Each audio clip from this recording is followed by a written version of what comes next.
Hello and welcome to the Everything F1 podcast. My name is Sean, and joining me for a somewhat special episode to discuss Red Hmm. Bull is Coops. Hey Coops, how are you? Hello, I'm doing all right. Pretty eventful week in the world of Red Bull and Formula One. So, Certainly what? has been. Yeah, there's we chatted about it last week in our China review. And we had a feeling that this might happen, and we were batting around the pros and cons of will Liam Lawson be replaced with Yuki Tsunoda, and he has been. So let's have a chat about that. But before we do, we are Everything F1. You can find us on all socials. You find us at Join EF1 or at EF1 Official on TikTok. You can also check out our website, everythingf1.com, for daily news and articles about all things motorsport and Formula One, including this big story breaking about Red Bull. And as always, thank you to our sponsors, theraceworks.com. If you're looking for new Formula One or motorsport merch, check out their website, theraceworks.com, and use our code EF1 at checkout for 10% off site wide. Now then, into the fun bit. Liam Lawson has been swapped with Yuki Tsunoda in Red Bull. Liam Lawson's gone back to, what are they called these days? Racing Racing Bulls? Bulls. Yeah. Racing Bulls, silly name. Not as silly as last year, silly name. Liam Lawson is being demoted back down to Racing Bulls, and Yuki Tsunoda is being promoted up to Red Bull after just 2 weekends. So, initial thoughts. What were you surprised? Were you angry? Were you entirely expecting it? What were your initial thoughts when you saw the news officially Well, back? when it came out on Sunday that there's potential, I kind of expected it to happen. Um, I'm a surprised if you go on, excuse me, two races. No. Do I think it's fair? Not really. But I, d- there's, I don't know if it's quite as cutthroat as people are trying to make out it is. Mm, I think Red Bull have obviously got some more data than us or more discussions. Maybe they've had discussions with Liam about his struggles and what these issues are. Apparently, the rumour is he found out about it through the press. Possibly. I don't know. It does, on the face of it, seem a bit knee-jerk and a bit panicky. And Max Verstappen doesn't seem to be overly happy. An ex, that's it, Guido van der Garde, I think his name mm. is, had put a post up about the treatment of young drivers through Red Bull, and Max Verstappen apparently liked it. And it wasn't a particularly flattering post around the treatment of drivers and Lawson and stuff like that. So, Mhm. you know, as you said in the previous podcast, Max Verstappen has actually said that the car's not an easy car to drive. Uh, and clearly it's caught Liam out and they've decided to deal with it sooner rather than later. They have, and they have made it sooner. And yes, obviously we don't know the full ins and outs of it, and they claim it's data, all this sort of stuff. But the part that got me, we get into lots of different elements of it, and Guido van der Gaard's post what was interesting, and Max's kind of initial reactions. There's been no official comments from him yet, but his initial reactions and stuff like that suggest that he thinks this is a little bit unfair. I'm not sure he's going to be particularly keen with having Yuki in the car beside him. Um, I don't think he's afraid of Yuki. I don't think he thinks Yuki will be faster than him, but Yuki's a more kind of explosive personality, and Max possibly only wants one of them.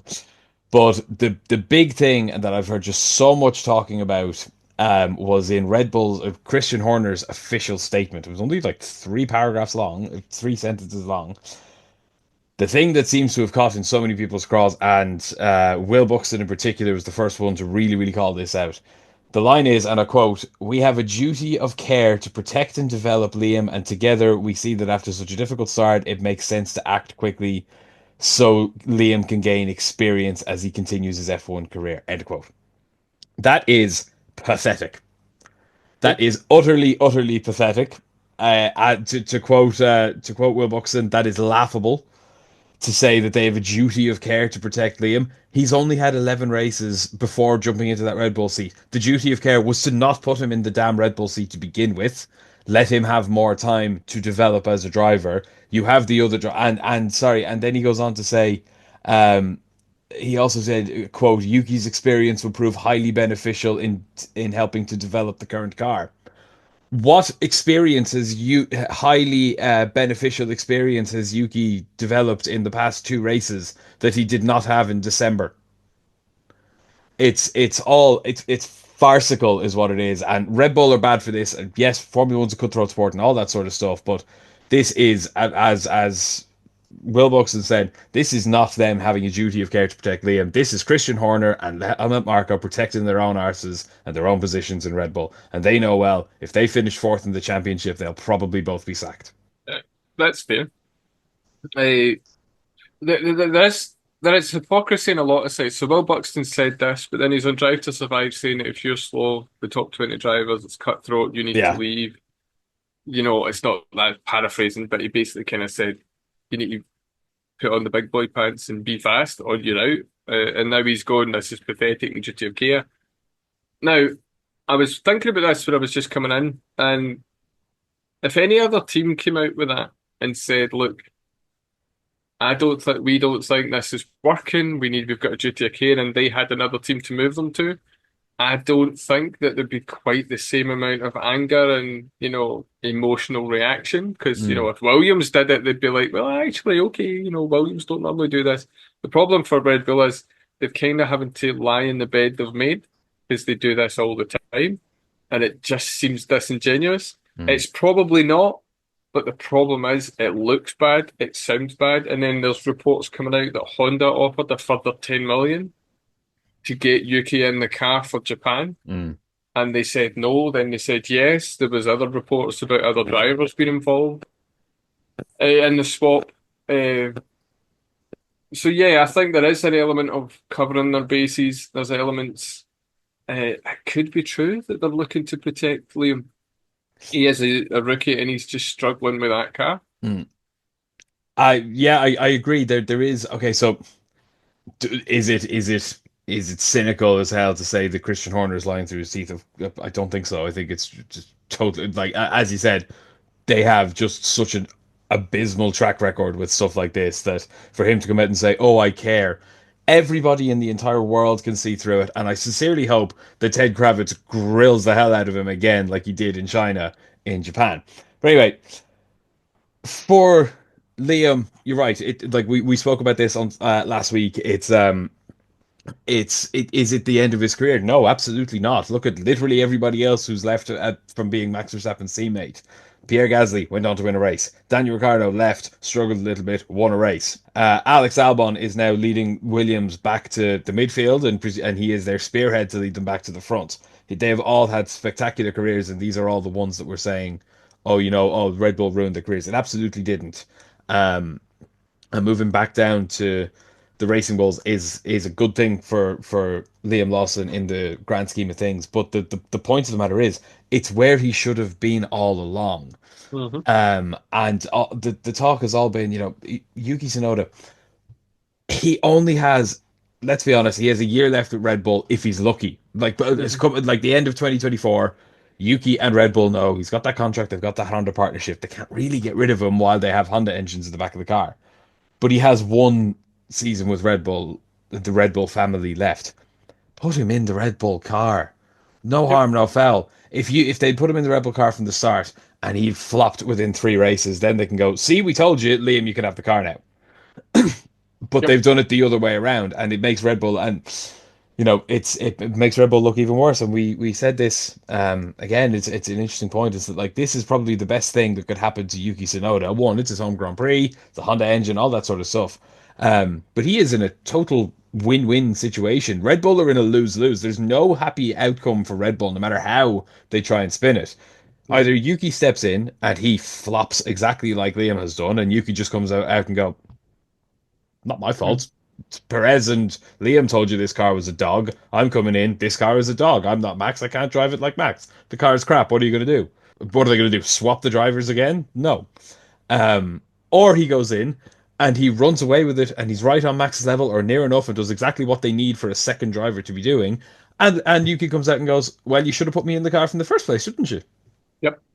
This is a great position for Yuki to be in. Yep, completely. And You can't lose. he absolutely can't lose. And even Helmut Marko came out today and someone asked him, how long will Yuki be in the car? How long will Yuki have? And Helmut Marko says, till the end of the season.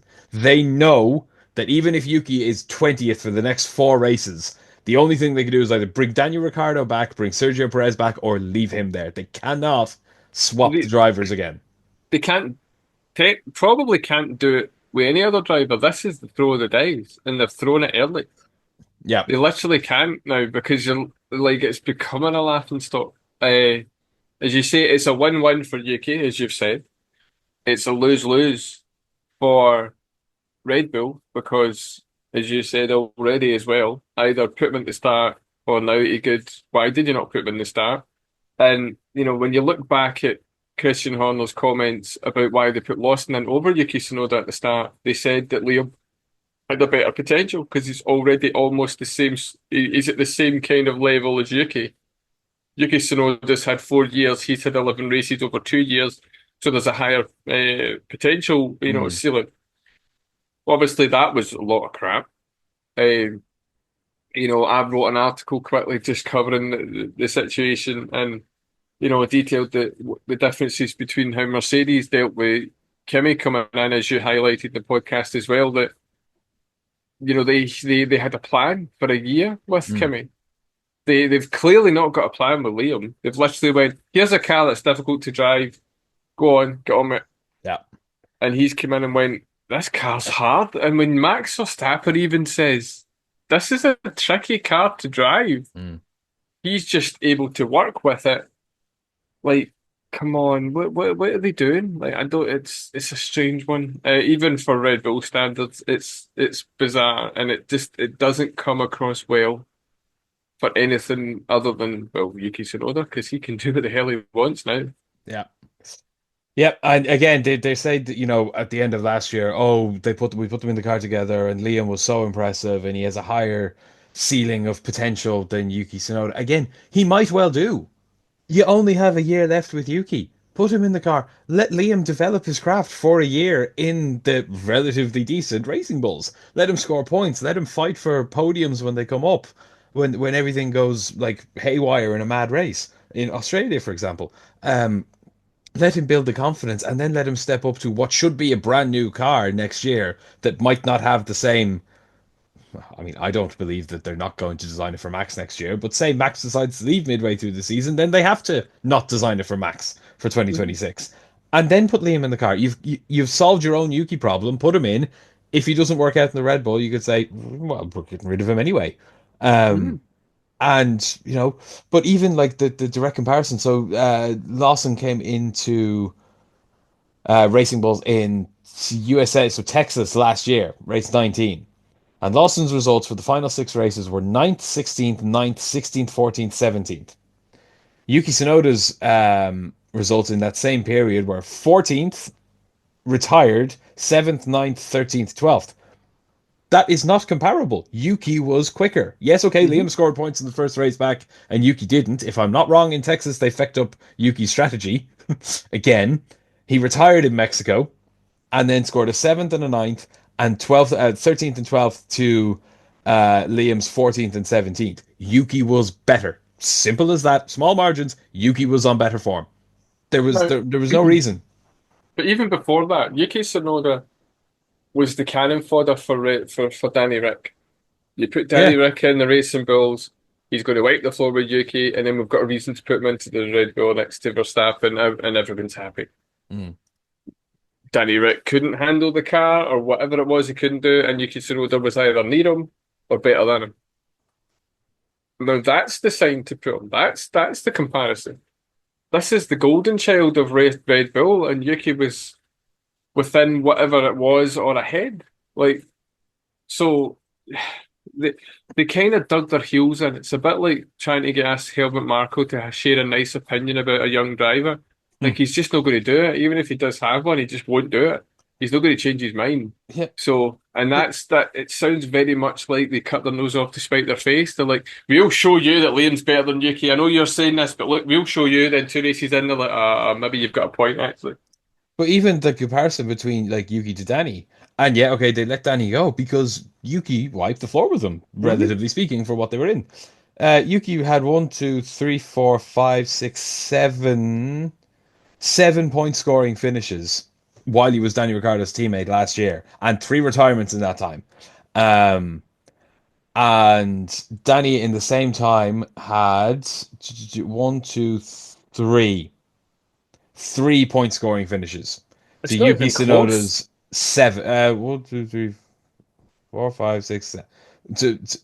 Yeah, to Yuki seven. 3 to 7. That's not even remotely close. If you put them in the Red Bulls and they're challenging for wins, that's a spectacular gulf in point difference. Yep.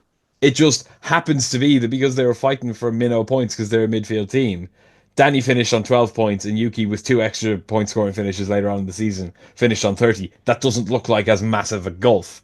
But it absolutely is when you're talking about like 1 or 2 points every race. Like it's incredible, and I don't know what to make of it. So what do Red Bull do for next year?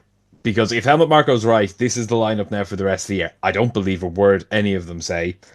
I'll just put them out there. For all we know, they'll bring David Coulthard back.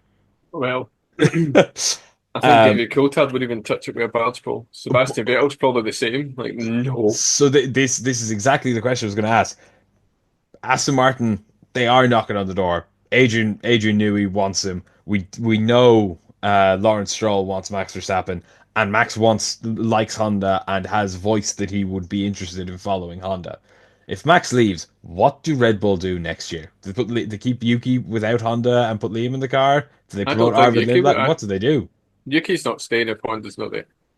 No, I don't think so. So like what I think Yuki will if it wasn't for Stroll being in the Aston Martin, I would see a Max Verstappen, Yuki Tsunoda? Tsunoda, Honda powered Aston Martin team Mm. with a bit of Honda backing, and celebrate it. Get in there, big it up. I don't know what Red Bull will do. I think the only thing Red Bull could do then is open the checkbook up and see if they can entice one of your marquee drivers for another team, like your Charles Leclerc, Oscar Piastri, Lando Your Norris. Russell, yeah, one of those guys, and really just break the bank like they did for what happened? Who was it when Bottas went to Mercedes Hmm. from Williams, where they kind of had to really break the bank and give Williams free, gave them like free engines and paid up contracts, like something's really stupid. But even at that, there isn't a guarantee anymore that the Red Bull's an enticing project. Mm. If you look at everybody that's left, excuse me, when you've got you're losing people that are going to other teams as like team principals. Adrian Newey's not there anymore. They've no longer got a car that's particularly on the front foot. I mean, this is a year and a half ago, 2 years ago, and they were dominating, Hmm. and this all happened. There'd be a few drivers that would be like, maybe. I just don't. Carlos Sainz is the happiest man in the world this year. That he wanted to, or Red Bull couldn't give him an offer sooner because he wanted a decision last summer, and they said no, we can't give you a decision that soon because they'd just given Perez a 2 year extension. Um, he must be the happiest human in the world right now. But actually, on Perez, this is it. Like, it just goes all the way back to like the Red Bull were the best and the most methodical junior driver development program racing system in world motorsport. Their conveyor belt of talent was incredible. And the fact of the matter is, they still have an incredible list of junior drivers, and every single one of them is probably looking at that going, "Oh, I don't want to race for Red Bull in Formula One." No. And it all stems back to, in my mind, it all stems back to hiring Sergio Perez. Yep. They forgot about their driver. They forgot the reason they're there. And instead of just putting in a young driver, allowing them to develop, they brought in Perez, who, as we all know, is a good midfield driver, but is not the type of driver they should have had in the car. Hmm. And then it just went to shit. Yeah. But in all honesty, it's probably been since Albon Gasly that things have started to unravel because they they panicked back then as well. There was another phrase I was going to drop in, but for YouTube reasons, I won't use it. But they brought in Albon very much last minute. It didn't work out. They they bottled it, brought in Gasly. Gasly worked out for a wee while, but then the following season couldn't quite work out the car, made some mistakes. The car wasn't quite to his thing. I mean, it's a very similar script to all these drivers, to be Hmm. fair. They just don't seem to have the patience to just allow them to just do what they need to do and learn and make their mistakes. And I Hmm. think there's a couple of teams that done that. I mean, the only other team that's got rid of a driver relatively quickly in comparative terms was Williams with Sargent, but then like that's understandable Yeah, because of what he was doing. they'd given him a whole season, or they It had him was for a like a season. They give season. him a whole another half a season. But they didn't extend his contract. They didn't have a flurry of junior drivers waiting in the wings to take the chance. And it wasn't a case of this car is designed for Alex and Sargent simply can't get on top of it. Sargent simply wasn't good enough. Yep. It's a really, really massively different line in the sand there. Yeah, it's 100%. And I think the only other situation where a driver probably should have been removed from a car sooner was when Mazepin was in the Haas Yep. because he wasn't good enough. Unfortunately, his father was the main sponsor, and other things happened to force that issue to be resolved in the way that it should have been beforehand. But it's a strange one, and what makes it even worse was initially the reports. Now these are unconfirmed, but a few people kind of reported them through social media that apparently Red Bull looked at Colapinto for a loan for a season. So basically, put Colapinto in the racing bulls, put Mm. Yuki in the main car, and just Oh, can off Lawson Can altogether. Lawson. Yep. However, Alpine went no. Not a hope in hell. It didn't happen. Probably Briatore was just like, "Are you kidding me?" So that was a non-starter. Mm. And then they've just obviously decided to put Liam back in the Racing Bulls. If that's true, that's even worse. To just can him off the way they did. It And sounds like they're also, keeping him because they have to. They didn't have someone else. Arvid Lindblad is too young and too mhm. inexperienced right now. But yeah, so that's even worse. I have a couple of stats here. I'm sure a lot of people have seen these floating around, but of Red Bull's drivers since they came into Formula One, the drivers who have raced the fewest F1 races before getting the Red Bull drive, Liam Alex Albon had 12. Danny Kvyat 19, Max 23, Sebastian Vettel 26, Gasly 26, and Daniel Ricciardo 50. Liam only had 11. So Albon didn't have much experience either, but Liam had even less. And then it gets even worse when you look at the fewest race starts for Red Bull before being canned from Red Bull. Christian Klein got 28, which back in the day was like nearly two full seasons. Mhm. Alex Albon was 26, which was a season and a bit. Danny Kvyat was 21. That was a full season. Pierre Gasly was 12. That was half a season. Antonio Liuzzi was 4, but Red Bull didn't know what they were doing there. And Robert Dornbos, who I had never even actually heard of, was only in 3 races.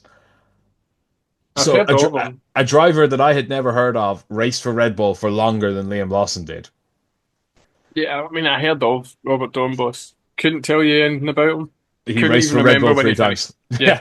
I mean, this Uh, is a team that had Antonio Liuzzi and Scott Speed in them at one point. yeah. We have scraped the barrel on certain drivers in that team, and it's fair. Some of them you're like, why are they here? What is going Mm. on? And the fact that Liam raced in two different tracks, he's never raced that before. One of them had a lot of changing conditions where, a race winner canned it behind the safety car, and then And another a double world champion. and a double world champion spun off and hit the wall. Uh, and then go to China, and you have one practice session before you go into sprint qualifying. You know, should he be down at the bottom at 20th with the Red Bull that is supposed to be a good car, whether it's tricky or not? No. No. But then you're going to a track that he's raced on a lot because I think he done was it Formula Japan or he raced in the Japanese series Super Super G or Formula, yeah. Super Formula. That's the one. Then you go there and you can him before you get there. Yeah. It's a strange one. I mean, for Red Bull, Yuki needs to be in the Q3. Even if he gets the Yuki and he's 10th, all is forgiven. Hmm. Not really, but that's kind of the mentality. If he ends up being third, fourth, or fifth and replicates what he did with the Racing Bulls, then you're kind of like, oh, aye. But then all that does is reinforce the fact that he should have been there from Australia anyway. So, Yeah, like, exactly. it's just such a strange, weird. It's a decision by committee, I think. Yeah. And Uh, again, to go back to that point of Will Buxton's, they have not done this out of care for Liam's career. As I spoke of, the rumors that potentially they were just going to can him off entirely. They clearly don't give a shit about him, to be frank Clearly. about that. Excuse my language. They're doing it to save their own asses because at this point they think Yuki's gonna beat both Red Bulls in the championship in the sister car. And Red Bull have always sort of had this awkwardness of having the junior team, which Zach Brown is a very vocally against, and I can't say I disagree with him. But it's always been a moment of slight embarrassment for them when the junior team outdoes them. Obviously, Mhm. Toro Rosso, as they were, won a race before Red Bull did in the hands of Sebastian Vettel. Um, and anytime that the Toro Rossos or the AlphaTauris or whatever they're called outdo the Red Bulls, it's not a good look for Red Bull. None of this is a good look for Red Bull. 100% not a good look. And I don't think any spin will make it a good look. I think that's the issue. That they've got themselves between a rock and a hard place. Mm. Like, how do they spin it? The best PR team behind their social media people aren't going to do it. It's like, welcome to the team. And then, do you know what? I just don't think they celebrate anything in terms of, I think they just do it like they would normally do it. Nothing extra. If he gets to top three, great. If Yuki Tsunoda somehow manages to win his first race, Red Bull, Yuki Tsunoda wins in Japan and it's his home race and everyone's on it. You just do that. Don't mention the fact you've swapped him out. It just doesn't get discussed. It's like the dirty little secret because They that's all they can do. they are hoping. They have put every single one of their eggs in the basket that Yuki is within a position of Max in Japan because they could spin it to it'd be hilarious if Max finished 17th and Yuki was 18th. But, Well, because they exactly like that, they want to put all their eggs in. Yuki had a great race at his home Grand Prix with Honda and blah blah blah blah. And by the way, can we all just forget about that and go off to yeah, Bahrain and be happy? it just will Um, not be mentioned. I just no, that's how they'll do it. That's the only way they can do it. yeah. No, yeah, and But again, the flip side of it is Yuki gets in. So we spoke there about how few races Lawson had done, how few others had done, like Albon and Gasly and stuff like that. Yuki Tsunoda has done 89. Well, he's had 89 Grand Prix starts and 92 Grand Prix weekend entries. He had three DNSs in his career, but 89 Grand Prix.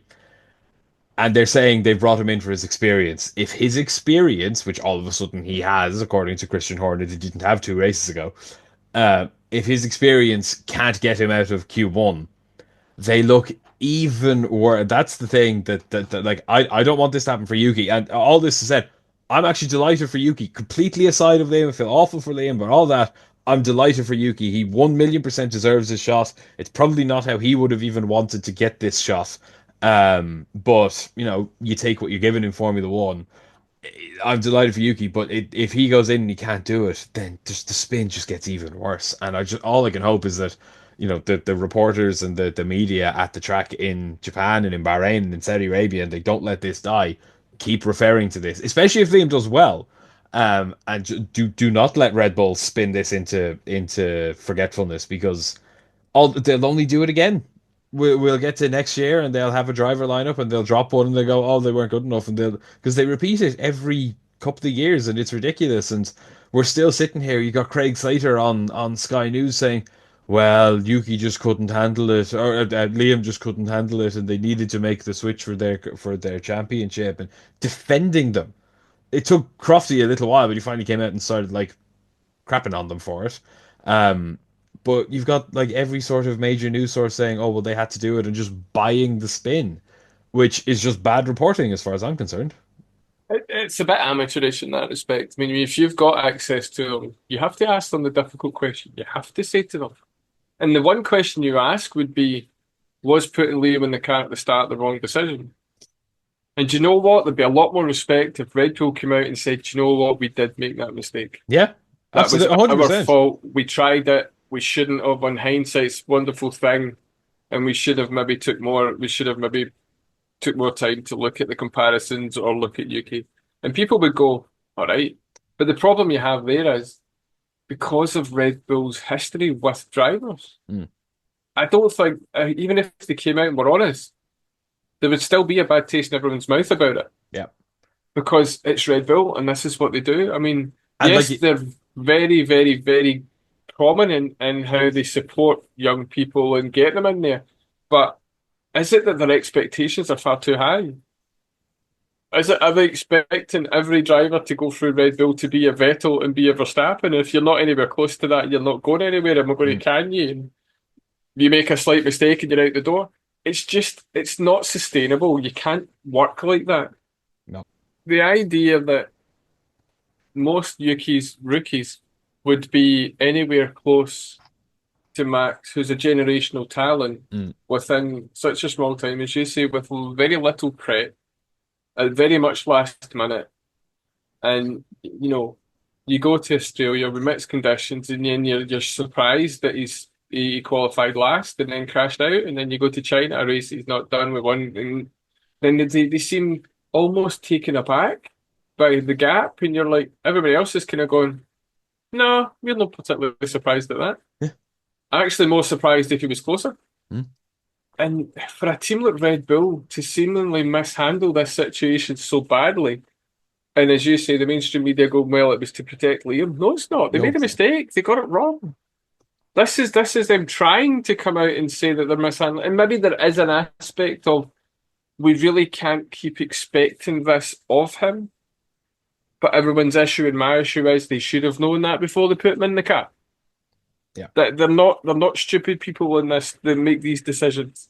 And to the point of, if they come out in Japan and say, okay, maybe we shouldn't have, we made a mistake, blah blah blah, and they do have a great PR team, and I'm sure someone is trying to get Christian Horner to say, yeah, we made that mistake, we sorry, it didn't help anybody. Helmut Marko will just go say his own thing, completely blow all of that out of the water. But the flip side to that is Red Bull were always at their best when they had either an incredibly dominant car or two drivers fighting. 2010, when they won their first championships, both Weber and Vettel were in the fight right to the end, and they won the Constructors' Championship. 2011, they had the dominant car. 2012, Weber wasn't in the fight, and they damn near lost both, only for a couple of. Basically, Roman Grosjean doing a double flip over Fernando Alonso is how Red Bull won that championship. They did not run away with it, and they couldn't do it on Seb alone. 2013, they did it on Seb alone. 14 they had a crap car. They couldn't, and Seb wasn't performing. They couldn't do it. And for years after that, they were flip flopping around. They finally get back to having a competitive car. And 2021, okay, we won't talk about Abu Dhabi, but about the final result of it. But what did Sergio Perez do? He held up Lewis Hamilton for several laps to allow Max to be in the position to win the championship. They're at their best when they, and people like the media always keep saying, "Oh, how are McLaren and Ferrari going to manage having two alpha drivers, having two number one drivers?" They won't care if they win the championship. No, If they do it they'll properly, do they'll win the they championship. they'll do what they do. They'll keep both drivers in a chance to win a championship, and at one point, one driver will have the chance, the other driver won't, Exactly. and they'll put all the eggs in one basket. The only time that you'll have an issue is if, like, say, Piastri and Norris, right up to the last race of the season, both have a chance to win the title, Yeah. and then it's just a case of let them race. And Everyone they'll get what they get. Whoever's at front of the other will get the favourable strategy. So, and they know the rules, don't take each other off. I mean, I know some people like how difficult is it to manage two drivers. To me, I might be saying this wrong because I've got naivety, but I don't think it's a hard thing to manage. yeah, it's been done It's for very all easy. of Formula One history. If you've got two drivers who've got a car, they're both together, they can win a title. These are the rules of war or the rules of battle, the rules of combat. You break the rules, you're getting either fined, I'll bollock you, we will bollock you in public, we'll let the media know, in private we'll bollock you even harder, and we'll just not help you. Yeah. Like there'll be if when you come to the end of the race, it'll be no free to race. You will be told to hold station, and that's it, and that's on you guys and whoever's behind the other person. Tough, deal with. And if you want to win a championship, you listen to that. And It's not again, hard. you look at from the again, you go back to Mercedes.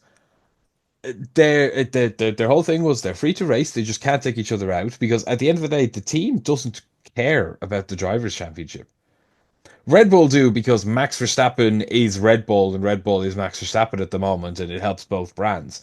But every other team doesn't care about the Drivers' Championship. Red McLaren didn't give a crap about the Drivers' Championship last year. They just saw a good news story developing sort of out of the blue and jumped on it. They only care about the Constructors' Championship. But the fact of the matter is, if you've two senior drivers, if you've two top drivers fighting for wins and podiums every week, you will win the Constructors' Championship several races early. Both of your drivers will still be in contention, and you do what Mercedes did, win the title in, well, what would have been Japan, with Suzuka or Texas or something like that, and say, right, lads, you 4 races left. Off you go. Hit each other. Don't hit each other. We don't care. We've earned our money. Do whatever the hell you want. Earn your own. Mhm. Like, they do not care about the drivers' championship. And the Yeah. simple thing is, win us the constructors, and you could do literally whatever the hell you like. Yep. You can go playing bumper cars in the street if you want to. It Yeah. doesn't matter. And Red Bull do not have that option anymore. Red Bull are it's such an enigma for such a team that done it so well and done it so right and got it all perfectly right for so long. We're at a situation now, it's like, how are they getting this so muddled? It's Yeah. just on the outside, it seems like an easy thing to sort and easy things to do. And they just always seem to be picking the wrong choice. Mm. It's the same as when all the Christian Horner stuff came out, whether it was right, whether it was wrong, it felt like it was mishandled. Adrian knew he left because of it again. Was that mishandled? Helmut Marko at one point was ready to go because there was all the civil war last year, and then that had to be kind of reined in. Other people have went away to become, team principals at other places, and I know other teams have had something similar, but there just seems to be a lot of just things that, for a team that are so decorated in Formula One and In a seem to know really what they're short doing space of time. in a really short space of time, as well as you said. Uh, just how quickly they seem to have went to mishandle it. Mm. And it's a really, really bizarre thing. Like the driver's side of it, we kind of get because they do that. It's a bit harsh how they've done this. Probably not, probably more than a bit harsh. They're never going to come out smelling anywhere nice in this situation. No. But just in general, the lead up to it, the reason why, the reason they gave why he's in the car, the reason why they took him out the car, the fact that they've not even discussed the fact that Honda are involved in the decision making. Yeah, and they've came out and said we've got a duty of care to help Liam, but then people are saying that they were looking to bring Colapinto in and get rid of Liam altogether, and that's a loan. That's putting a driver that's not even theirs and the team it's designed to develop their young drivers. Mm. That's bizarre if that's even close to being true. I don't know what's going to go on. I think this is a very similar thing to a lot of teams. You get teams that win everything. McLaren, back in your Prost Senna sort of days, won a lot of things. Mercedes. Then disappeared for a wee while. Haven't really done very well. Mercedes in the recent generation, you had the McLaren, Ferrari have done it with Mm. Schumacher. Then their car was a dog for a while and kind of got there or thereabouts. Haven't really recovered since. Williams as well, dominant, winning everything, fell right to the back of the grid, building herself back up. This is the kind of end of this Red Bull dynasty, is it? Where this is then becoming just a team within Formula One, Yeah. who and then maybe in a couple of years' time, like maybe the time where they were dominant and they won for 19 out of 22 races, and everyone just knew that Verstappen was winning a race. Now to a case of, oh, they're in the points. Both drivers are in the points. That's exciting. And I think that's how it'll be. I think unless something's coming up with the 2026 rules, but all the talk with the 2026 rules is that Mercedes seem to have a match.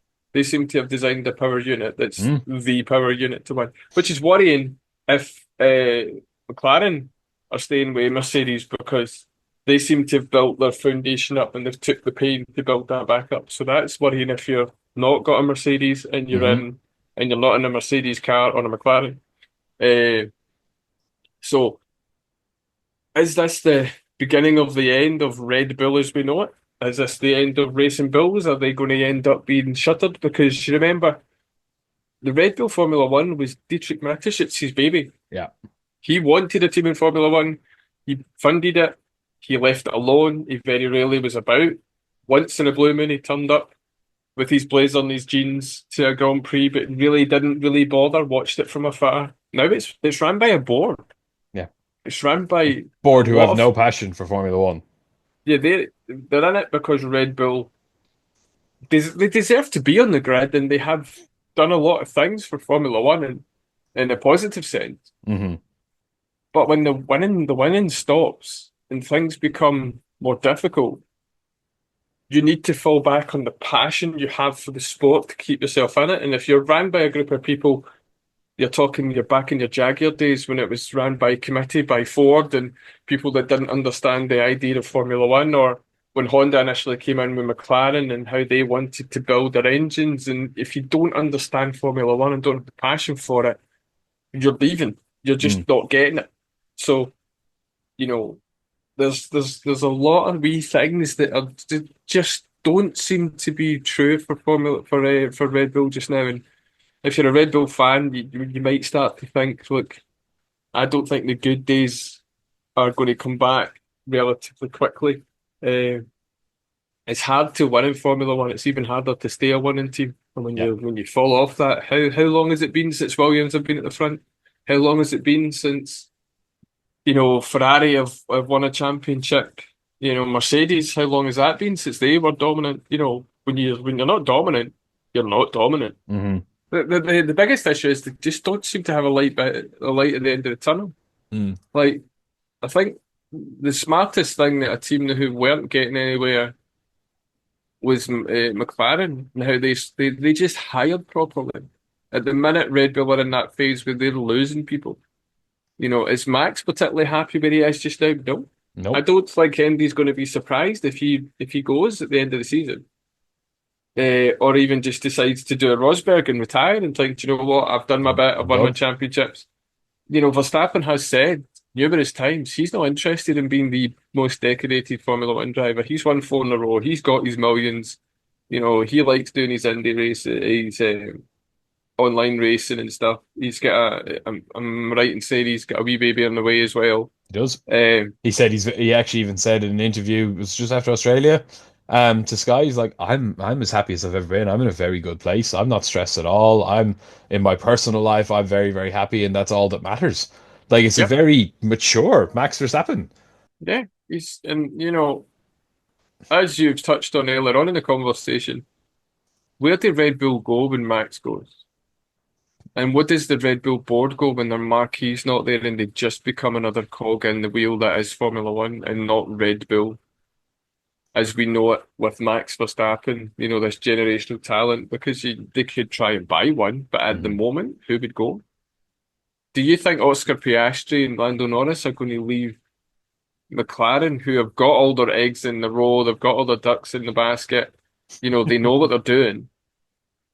They've went through the pain and they're now getting things going, and you're going to leave after being in that situation and being in that environment for so long, helping them through all the pain and the horrible, to then decide I'm going to go to Red Bull because they did that already, but they're not doing it now, and then having to go through all that pain again. Mm. No, I don't know where Red Bull go with that Max Verstappen, and it sounds like Red Bull don't either because all the talk and all the plan, I know we're not privy to private conversations and stuff like that, but there's no way are they planning for to not have Max next year. and Albon's not going to go back there. Gasly's not going to go back there. Sainz isn't no. going to go back there. And the other huge unknown is, as you're saying, like Mercedes have potentially stolen another march on engine technology. We can sort of hope that Audi are doing the same thing because I don't think the Volkswagen Group would have given them the go ahead to pump all the money in the world into this without at least having a good engine, even if the car is a Mhm. bit crappy around it.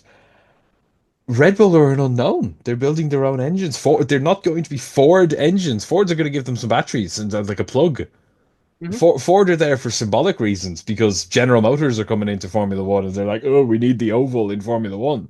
But it's not going to be a Ford engine. They don't have the might of Ford building their engines in Detroit or Spain or something like that, where they build their road cars. No. Like, there's a huge unknown. Like, you could be tempted to Mercedes or Ferrari, which is what I personally think was part of the Lewis Hamilton discussion. Is look at our shiny new engine for 26. Isn't this special? And they've done a Nicky Lauda with Lewis Hamilton, but Red Bull can't do that. They're the ones who want this engine delayed. They're the ones who wanted it stalled. They're the ones who wanted it cancelled. And you don't do that if everything's going swimmingly well for you. Oh yeah. I mean, it's the Ford partnership is not. quite the same as the Alfa Romeo, which literally was just a sponsorship on the Mm. Sauber, and they renamed it. There is some sort of technical partnership there, but Yeah, as you say, it's the it's hybrid not stuff, the it's the electric stuff, and yeah. that's it. It's not the There's internal combustion engine or anything. yeah, so there's not there's technical, and then there's a proper partnership where, as you say, like they're building everything, or there's more to it. Like they have with Honda right now. Yep, and Honda have figured out. It took them a while long enough, but they figured out the new power units. So yeah, they are in a very much they're in a transition, but they're in a transition where their team is not in a good place, and you don't Mm. want that. If you've got a stable base where you've got a good team principal, you've got a good driver lineup, but the car's in a transition because you're moving engine, you can kind of forgo a lot of things, and you can Hmm. kind of go right. We're in a bit of a transition, a bit like McLaren when they were in the Renault, and then they moved over to Mercedes, and they had to kind of rejig things and. They took the pain, but everybody understood where they're going. As you say, nobody knows where Red Bull's going. They don't No idea. they're not settled on their driver because they can't seem to settle on a second driver that's going to hit the mark that they want to hit. And they And refuse to limit the car for Max to the benefit of the second driver. and it clearly the way that car handles is baked in. It's not an easy thing to fix. Mm. If you've got a baked in quirkiness to a car, it's there. Carlos Sainz said that to Daniel Ricciardo when he went to McLaren. It's a funny car to drive that, isn't it? So some cars just have that baked in weirdness, and it's Mm. I think the what they said about Verstappen was he likes a very loose rear end in comparative terms and quite a And a pointy front, sharp fronty, yeah. and that's a skill to fix. That's a skill to control, and clearly, several drivers haven't been able to do it. And as we said earlier, it's the last throw of the dice, Mm. and it's opened a lot of questions, this decision, and I don't think we're going to see many answers anytime soon. Certainly won't. It's going to rumble on, and I'm sure we are going to talk about this a lot throughout the rest of the season, including obviously next week is the Japanese Grand Prix. Not this Sunday coming. We're recording on Friday, the 28th of March. So it's not this weekend. It's obviously next weekend. Um, Really quick prediction: who finishes ahead of who, Yuki or Liam in Japan? I want to say Yuki will finish ahead of Liam. I would really want to see how they spin it if Liam gets ahead of Yuki, though. Mm. Oh, we're in for a treat. If the fact that it was the Japanese Grand Prix and if Suzuka wasn't already enough of a reason to be setting your alarms next Sunday for 6 a.m., the drama between the Red Bull family is certainly going to. That'll do it for us. Slightly longer than we planned, but there's just a lot of talking point for Red Bulls. They've given us some good juice this week, at least, for all of their controversy. We will be back next week with our preview of the Japanese Grand Prix, which, of course, like I said, is on Sunday, the 6th of April at 6 a.m. UK Ireland time. But you have a weekend off this week, so get some sleep this Sunday and get ready for next week. Thank you very much, Coops, for joining me this evening. Thank you very much. Thank you to Red Bull for allowing us to do this. Yes, indeed. Thank you to Red Bull for continuing to flood us with very delightful, controversial topics of discussion. We have been Everything F1. You can check us out on all socials at JoinEF1 or at EF1 Official on TikTok. We are also now on YouTube. You'll find us there, Everything F1, all one word. If you want to check out our live streams, you see a little bit more of the raw version of these podcasts.